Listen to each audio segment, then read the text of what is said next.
Hello everyone and welcome to my channel. This is Max Daniels and today we are going to talk about Mayeni. And before we talk about Mayeni, I have to mention, if you like my hair, please do check out my website, Med Hair, and we can give you hair in any color that you like. Just mention. It's beautiful, it's amazing, and it feels great. So one thing that I love about Mseleku is that he's very clear and very honest, and his vision is very clear. 20 children. And then these women come into the relationship knowing that this man wants 20 kids and he wants it from them, right? And they agree to give him the 20 kids. God, when they get into the marriage and then they're comfortable and they think that he loves them too much, they want to change the vision. They want to change the main idea, which is 20 kids. People love Mayeni so much that they can't even tell when she's wrong. And I think she's a bitter baby mama. I think she's bitter and she's mean. She's mean. There's a thin line between looking mean and actually being mean, and that thin line is learning how to control your mouth, because in as much as you can have a particular character or personality, you have control over what you say, and you have the power to decide what you say to people and what you not say to people. Mama, what about this? What? What about this? What about this? What's happening? Okay. Huh? There's a thin line between being mean and just looking mean. You know, your mouth belongs to you, and what you say to people and what you don't say, it's all in your or within your control. You know, so it doesn't matter that you don't take crap from people, but what you say, if you know that it's going to affect other people negatively or it's going to hurt other people, then why say it? At the end of the day, why would you say something if you know it's going to hurt somebody else in the name of it's who I am? You know, so people who defend Mayeni are basically those people who have boyfriends that actually hate them. You know, your boyfriends hate you. Your boyfriends hate you, and you know it. You just don't want to face it because you think, oh, it's his character, it's his personality, it's just who he is. He's not like that with other women. You know, he hates you, he hates your guts. He just can't stand to see you happy, so he'd rather have you in his life so that he can torture you for the rest of your life.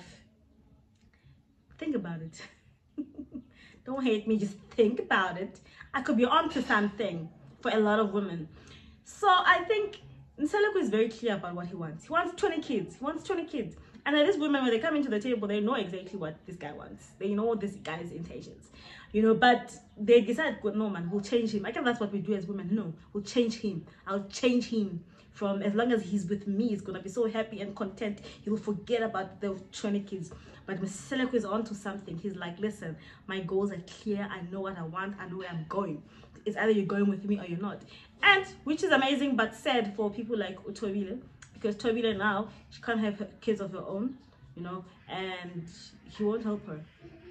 So I'll talk about Uthando another day. Let me come back to this particular episode where I'm talking about Mayeni. Mayeni is bitter. She is a bitter baby mama. She is a baby mama, right? Because what is a baby mama, guys? A baby mama, it's as if now it's a bad thing. It's a terrible thing to say. I would buy a baby mama. Just means the mother of the baby. You know, but I think she's bitter. She's bitter because her characteristics, there's being you, then there's bitter. And I feel like a lot of women are like Mayeni. They've adopted bitterness as their personality. Therefore, they don't deal with things. They don't deal with themselves. They don't work on things. They don't work on relationships. Because why? They have told themselves that that is who you are. No, being mean is not who you are. Withdrawn is who you are. Not liking to be in crowds is who you are.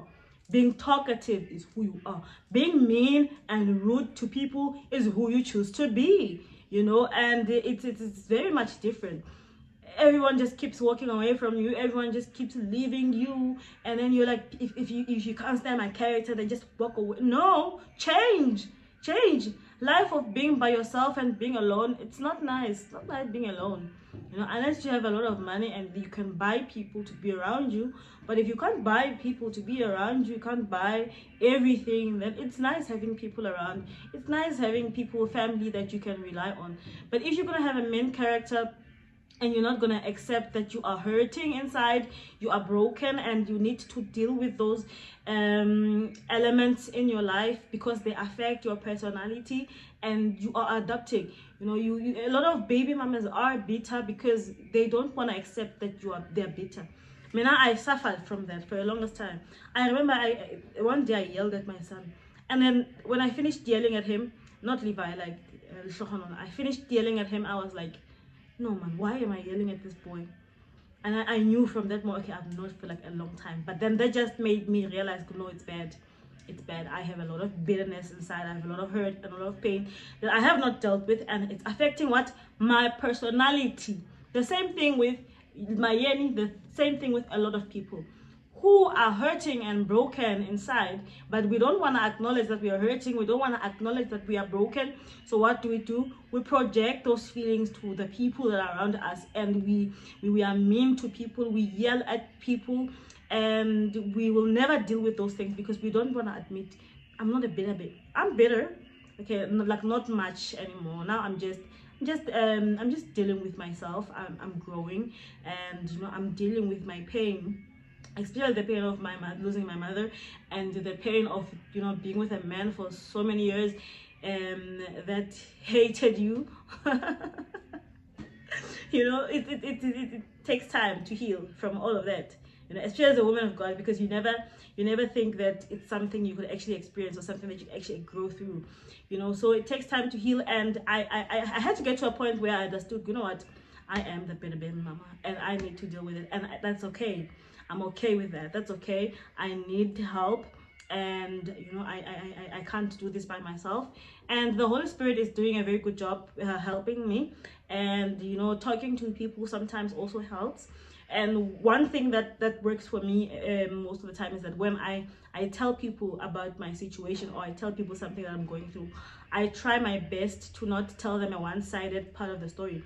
I try my best to tell the truth, so that when I'm wrong, I want people who will be able to say, Maramet, no, this, you are wrong here.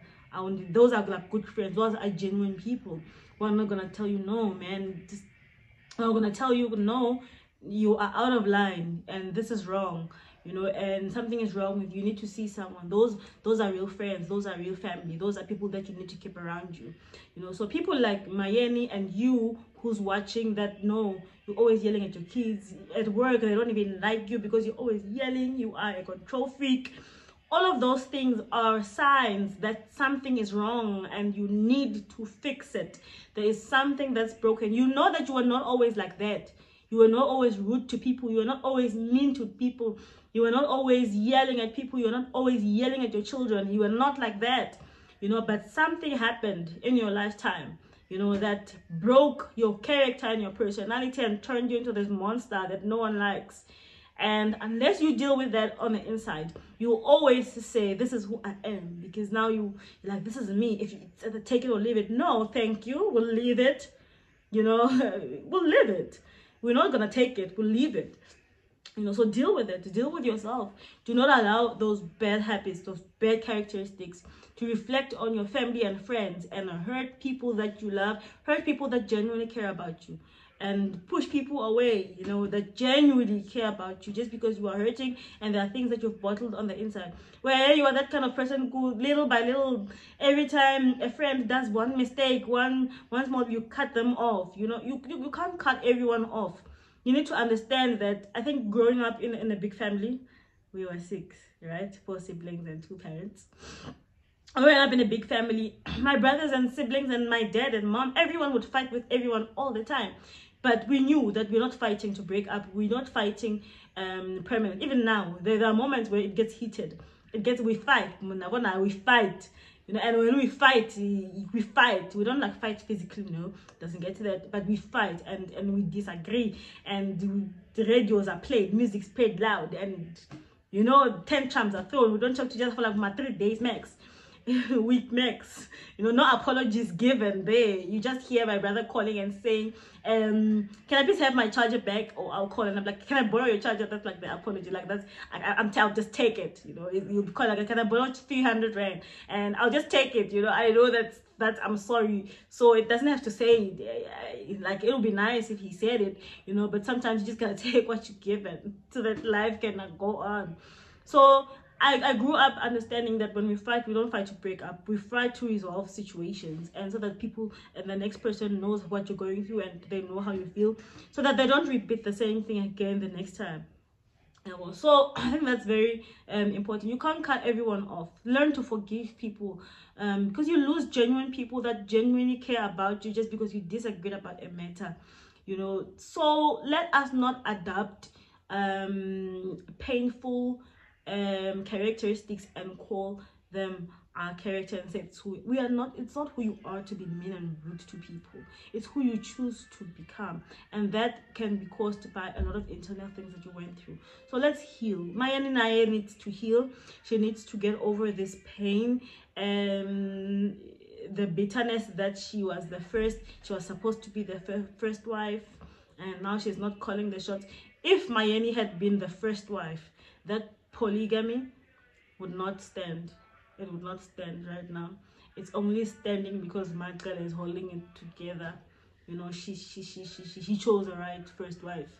You know, he chose the right. Mayeni is good there by number 2. Otherwise, it was not gonna work at all. Yeah, well, so it's very sad. It's very sad because now this woman, she's there, and then she can't leave because she loves the man, you know. But they're frustrating him because now they want to force his vision into their own vision, which is kind of like, you know, not right. Not right, you know. So those are my views, and I hope that this video was helpful to someone who might be the Mayenis out there, who might be supporting her character, who might not be supporting it, but they do see a little bit of themselves in her, you know. So I hope that this video was like able to help and assist you somehow. So if you enjoyed this video, make sure that you do subscribe to my channel and hit the notification bell so that you get notified whenever I get to post new content. I love you guys.